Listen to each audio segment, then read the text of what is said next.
Welcome. This is Citizen Ed for Citizen Star News with This Week in Star Citizen.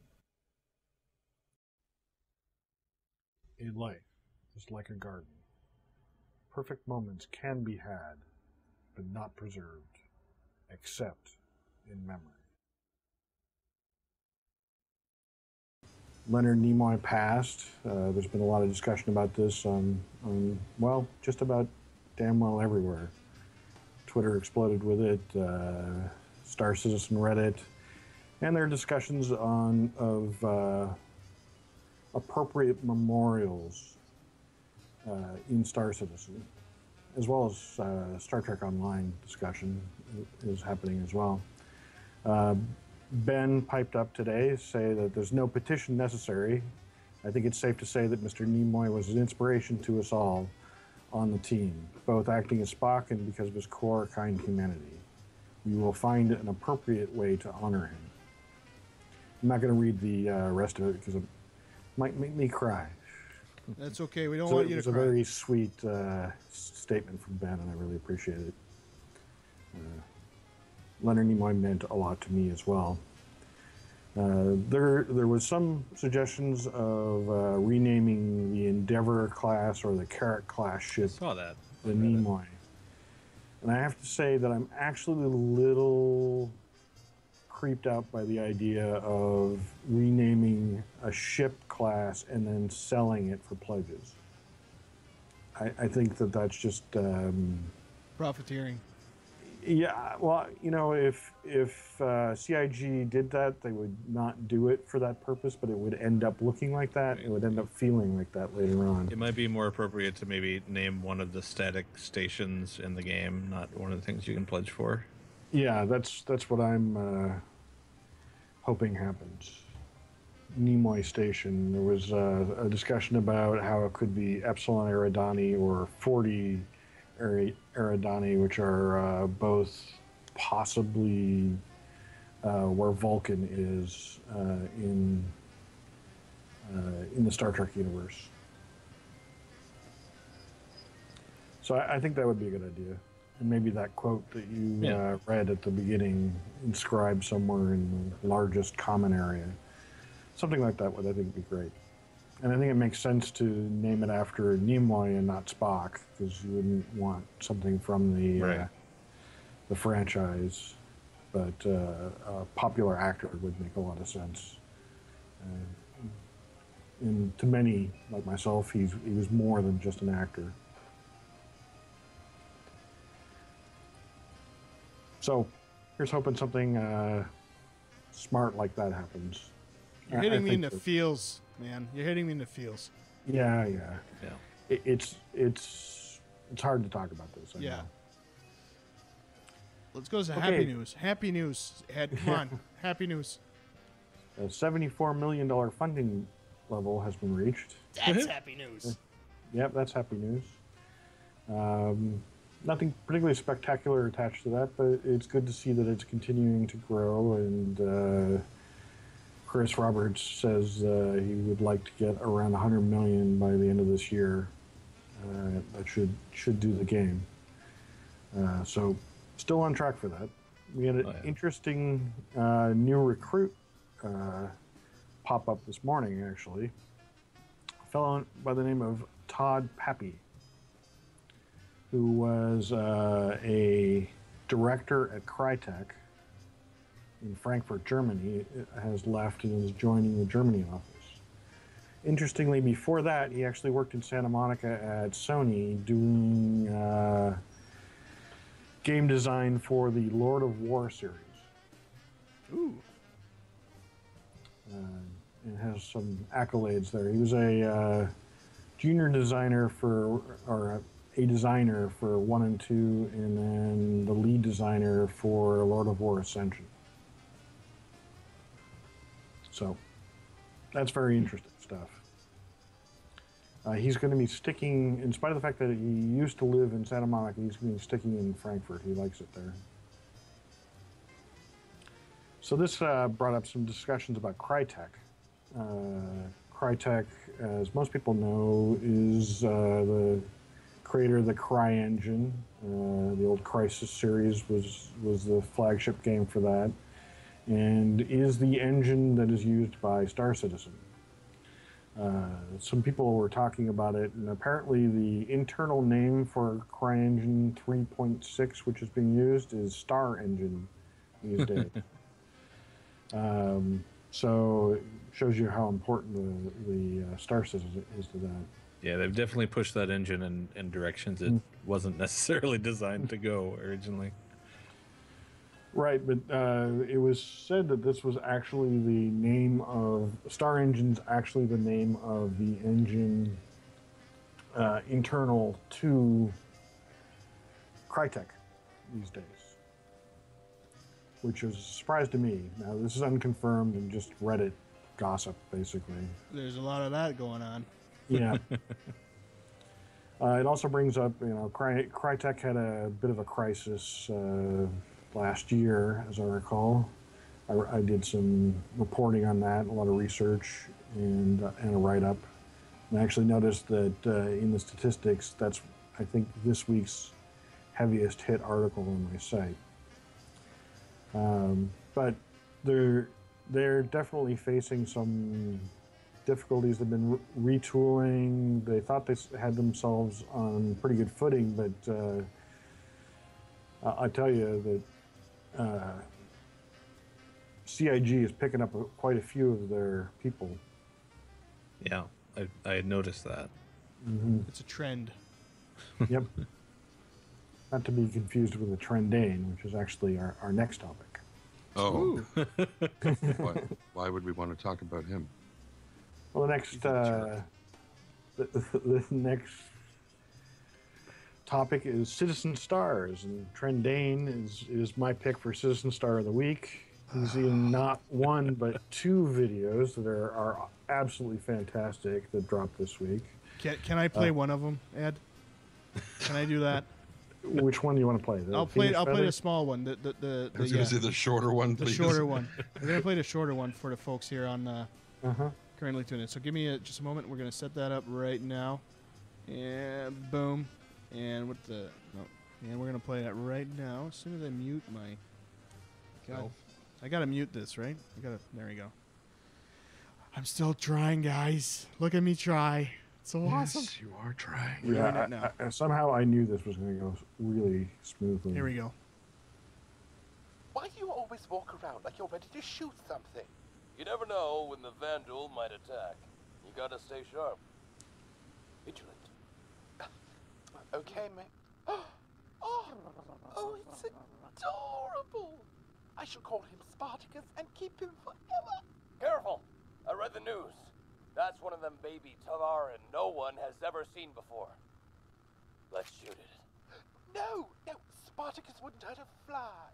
Would you, little guy? No. It's going to attack. He likes me. I will keep you forever, and we shall be bestest friends. See, I told you he's harmless. He loves me. Oh, God! Get him! Get him! Get him off! Get him off! Oh, the Tavarin! An internet near you? What does that even mean? Oh, Tango, shoot it! Just shoot it already!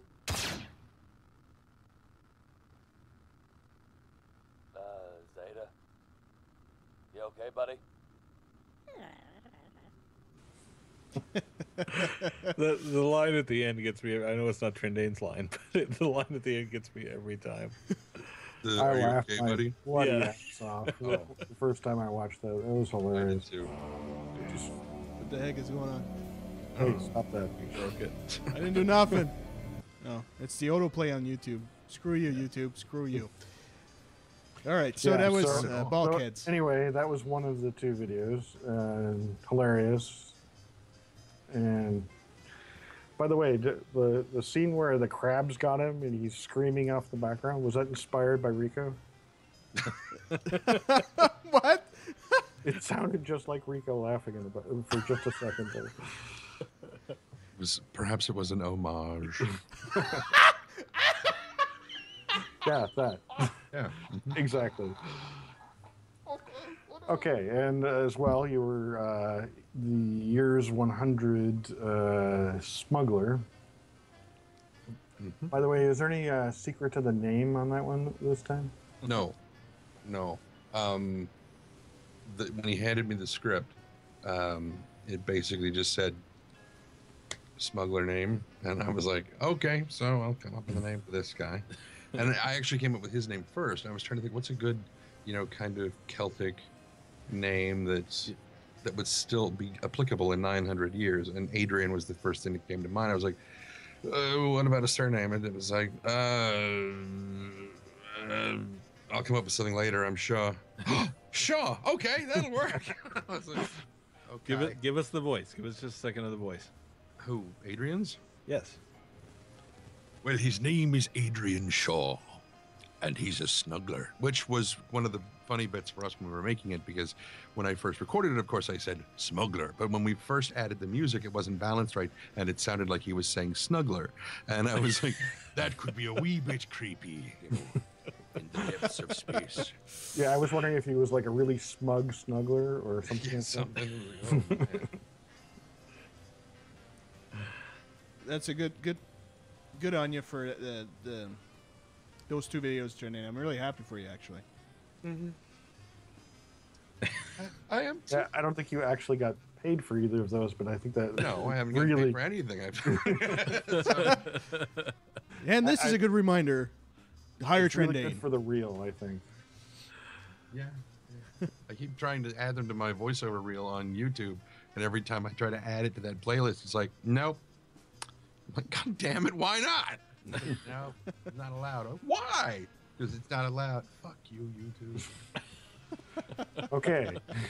So we love YouTube. I get it. So also the MVP this week went to Years 100's fighter pilot video post, which also happened to feature a voice actor named Trendane. He's everywhere. But, Yeah. Fucking but everywhere. they kept getting his name wrong, which I think is kind of funny. Everything 100 years? Is that his video? It's like, no, that's not his name. Just thought that was adorable. Yep. And they also mentioned that he was on Disco Lando show, which he wasn't. So True. go figure. But he was in the letter from the chairman. So. Yes, he was in the letter for the chairman. Good letter.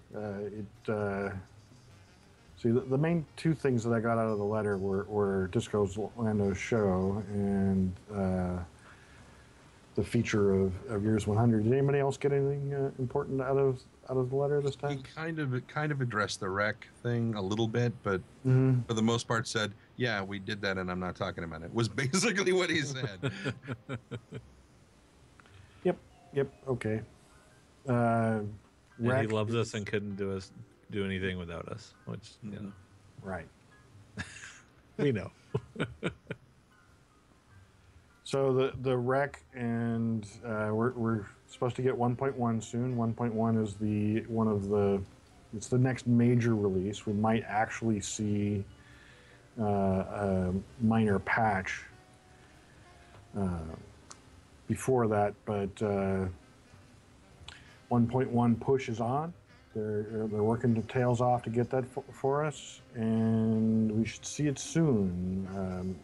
Earliest, I guess, might be a PTU version next week, but that don't bet on that. Don't hold your breath. It could easily take longer. Oh, okay. It should contain REC, flyable Gladius, which is going to be a lot of fun, Nice. and a new hangar size queen, the Retaliator. Much bigger than the Very Constellation, which is the largest ship you can currently see in the hangar. So that should be pretty exciting. Mm-hmm. Can't wait to see that. What else have we got? What? I'm honest. I can't wait to see it. Okay. No, it wasn't Carry that. No, I was just thinking back when I first learned about Star Citizen, and it was the videos of Geek Domo walking around the hangar, showing all the ships that you could see. And I'm thinking about how far we've come since then. And at some point, when this next ship comes out, a lot of people are going to have YouTube videos of them walking around this new ship. And I'm like, nothing really changes. We just get new ships. Yeah, hangar walkthroughs.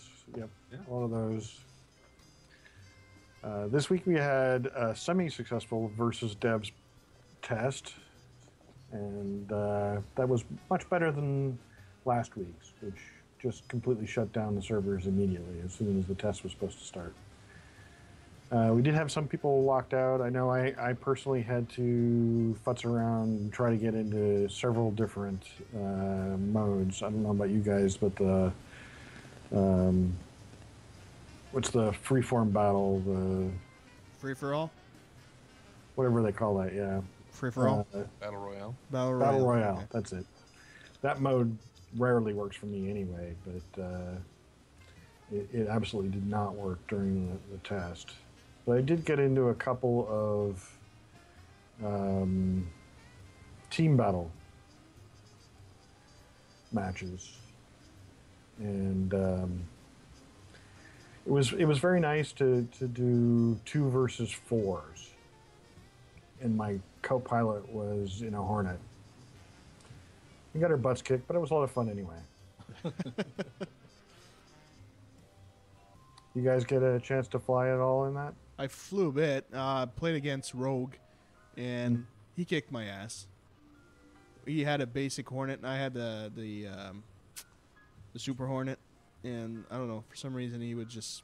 But you're supposed to win Yeah. because pay to win. Oh, you really? Seriously? I was playing with a joystick. I didn't know what I was doing, and everything was... Yeah, anyways. I sucked. Last bit is the more important part, is that you didn't know what you were doing. I don't know what I was doing. Thank Yeah, you my- for making my argument for me, Trendane. When I was in the match and the co-pilot was Aurora, I think he did more damage than I did, honestly, and I was in a Super Hornet. I spent a lot of my time trying to get people off of his tail, though. So, I do love that video. Is it WTFO who did the Aurora video of him destroying people, or was that someone else? I think it was somebody else, but Okay. Yes, I think. I wouldn't put it past a BTFO. But, so yeah, that was good. They're going to be doing more of those in the future. I don't know if they've got any plan for Monday. I don't think this Monday is going to happen, but they will be doing more soon. Last week we saw the drop of the Orion and the mining mechanics. That's been pretty well received. The Orion is a massively popular ship. I haven't bought one because I don't think I want to be a miner this time around.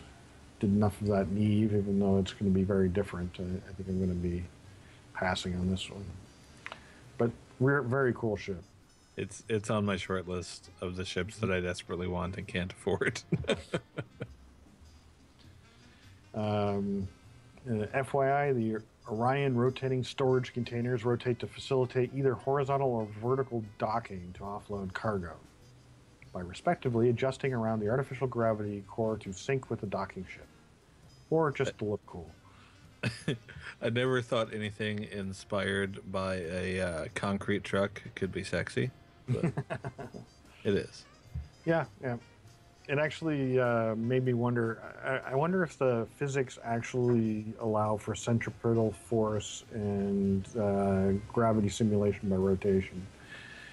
Because I'd love to see that. I remember actually being a little disappointed that Star Citizen decided to go with the artificial gravity instead of just saying, oh, there's no artificial gravity at all. Oh, you got to have gravity. It's as much inspiration as space-based science fiction takes from Star Trek, Star Wars, Battlestar. You have to have gravity on big ships. Yeah, it would be going in a different direction than being an homage to all of those space operas. Yeah. It would be very different.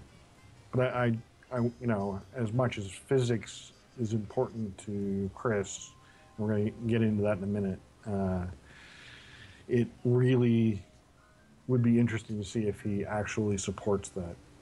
I don't think so. I think it would actually be a difficult thing.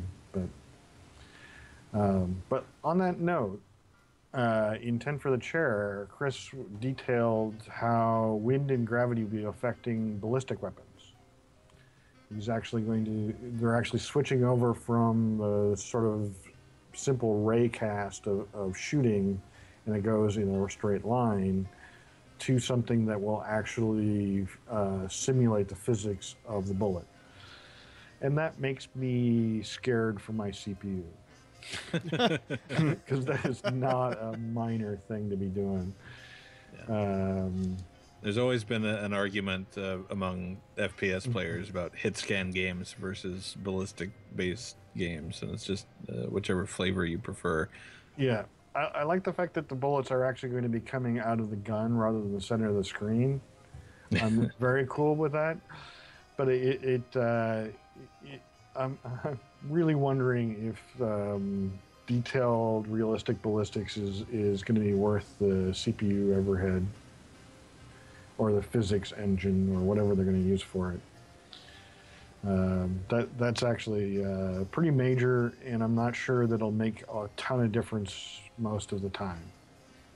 And interestingly, they're introducing a sniper weapon that's an energy-based weapon right now too, and sniping is actually one of the places where that actually matters. Mm-hmm.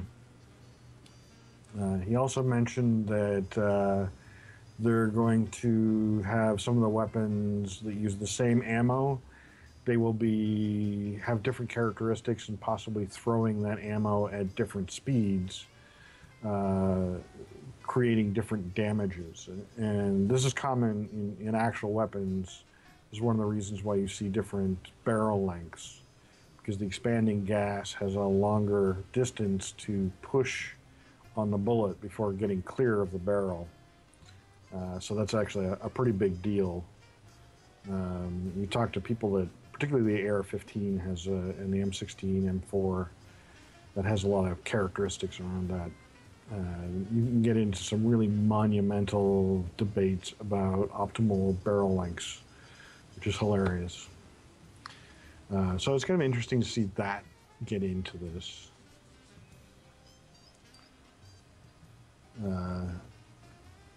Also in the news, or on FPS, Arena Commando, which is a hilarious name, suggested by a community member. It was hilarious. It came up in Reverse the Verse this week. Yeah, that was great. It was really funny how angry James seemed to be that they hadn't done it. But I hope they use it. Arena Commando is brilliant. Makes sense to me.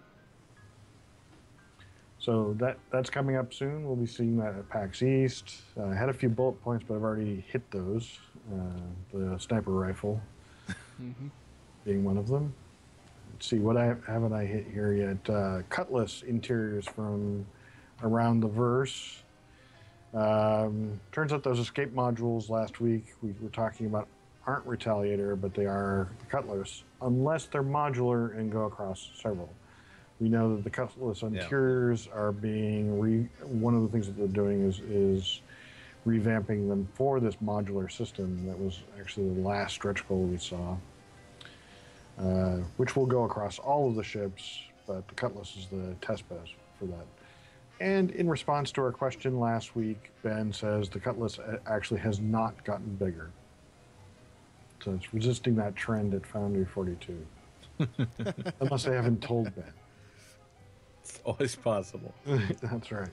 It's a secret. The Orion minigame came out this week. It was delayed. It was a little buggy. I actually saw a few people saying that they wanted to melt their Orion over it, which was pretty extreme, but I think it had to do with how difficult it was to actually win, because it presented you with economic challenges. It was called Alone in the Verse, I think it was. And you actually had to take out a loan to get your Orion. You had to pay back the money. That's one of the victory conditions. And it led to a lot of people going, I don't want to deal with this. But after it got fixed, I saw the tone change a bit, and people were running around bragging about how many millions they had made off the game. which won't, of course, go into the PU, but it's interesting, and we'll see what that means for mining in the end game. Most likely, it'll have very little to do with economics in the persistent universe, but it's basically a text-based game, just with graphic. That doesn't make any sense, but it's about clicking buttons and doing that a lot. I'm all about clicking buttons, Zane. All about clicking buttons. I played it for 15 minutes. I was done. A couple of other hits. We had a lot of talk about the internal security systems. I mentioned both Intent for the Chair and ATV.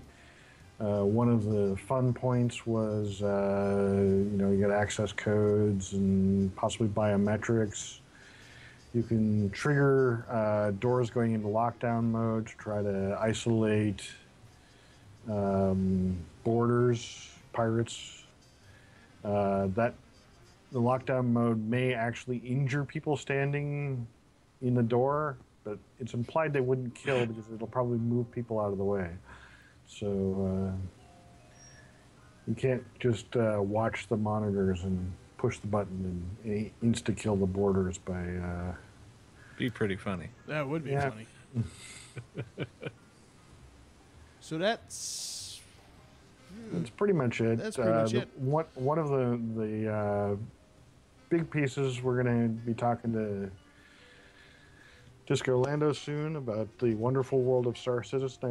I just want to say that I think it's a great show, and my response to it in my pseudo review of the show is about the Star Citizen community, and just needed to say, my God, it's full of stars, citizen stars. All right. I love the Star Citizen community, and there's a lot of great folks out there. We need to call him in, so we're going to take a musical break. Thank you very much, Ed, for the news. A good wrap up, half an hour. I'm surprised you're able to squeeze all of that in half an hour. We usually took at least 2 shows to do this, 3 hours each. This is a good wrap up. And Zane, you're not supposed to be laughing. You're the one who was responsible for this before. Just putting it out there. So check us out on Citizen Star News. I think I will probably be able to get a video up of this today. And follow us on Twitter, CZen Star.